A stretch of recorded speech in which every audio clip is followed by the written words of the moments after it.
Assalamualaikum warahmatullahi wabarakatuh.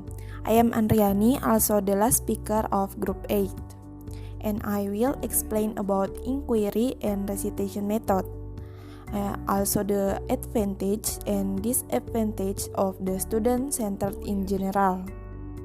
The first material that will I explain is inquiry method. What is inquiry method? The inquiry method is a learning method in which students are required to be more active in discovery process, placing students more on their own learning and developing activeness in solving problem.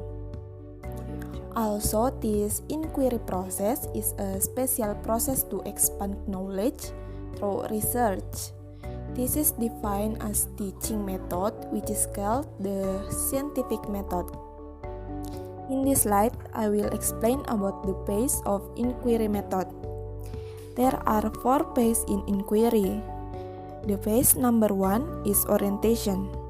In orientation, student will given the key idea, or usually called the raw material, and then student will led to get curious about the material.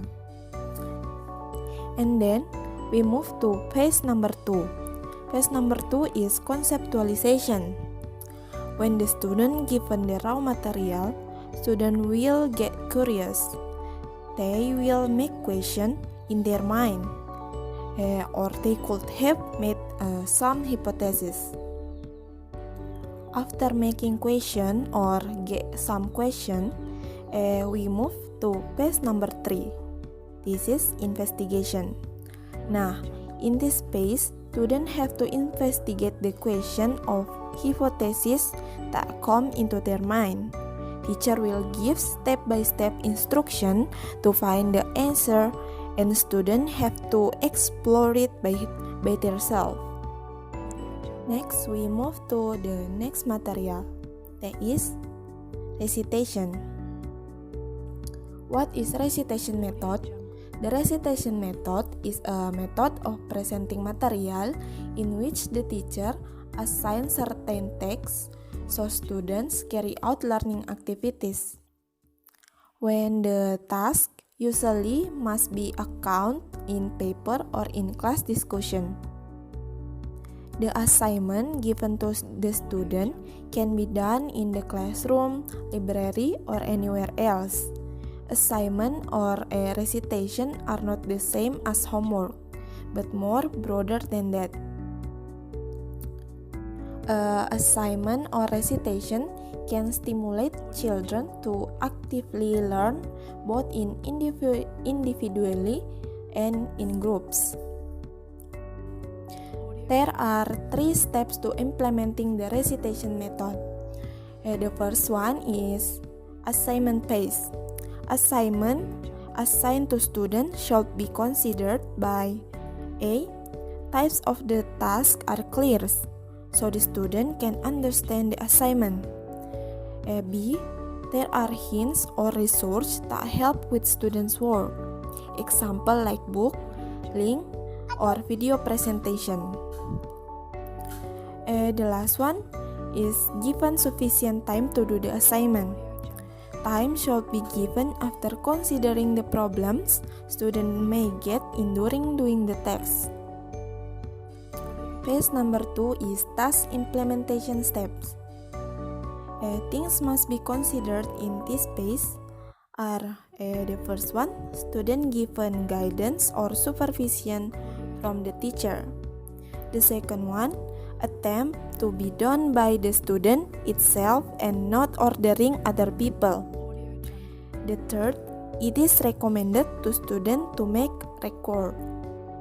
And the last phase is accountability phase.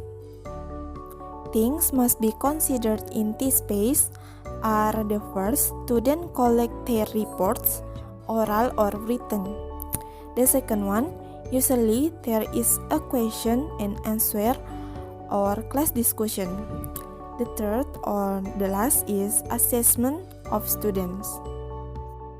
And my last material is advantage and disadvantage of student-centered. The first is the advantage. The first advantage is students acting more independently in their learning strategies instead of relying on instructor to deliver more material. The second advantage is it's suitable to make students to being active, independent, and democratic. The third is advance in student ability to think and work independently. Next, the disadvantage of recitation method. The first disadvantage is because the teacher doesn't always deliver instruction to all students at once, some students may miss important facts. And on certain new material, students may need a teacher as a key driving force in order to pull everything possible from the lesson, instead of being left alone to discover it out from themselves. I think it's the end of my material.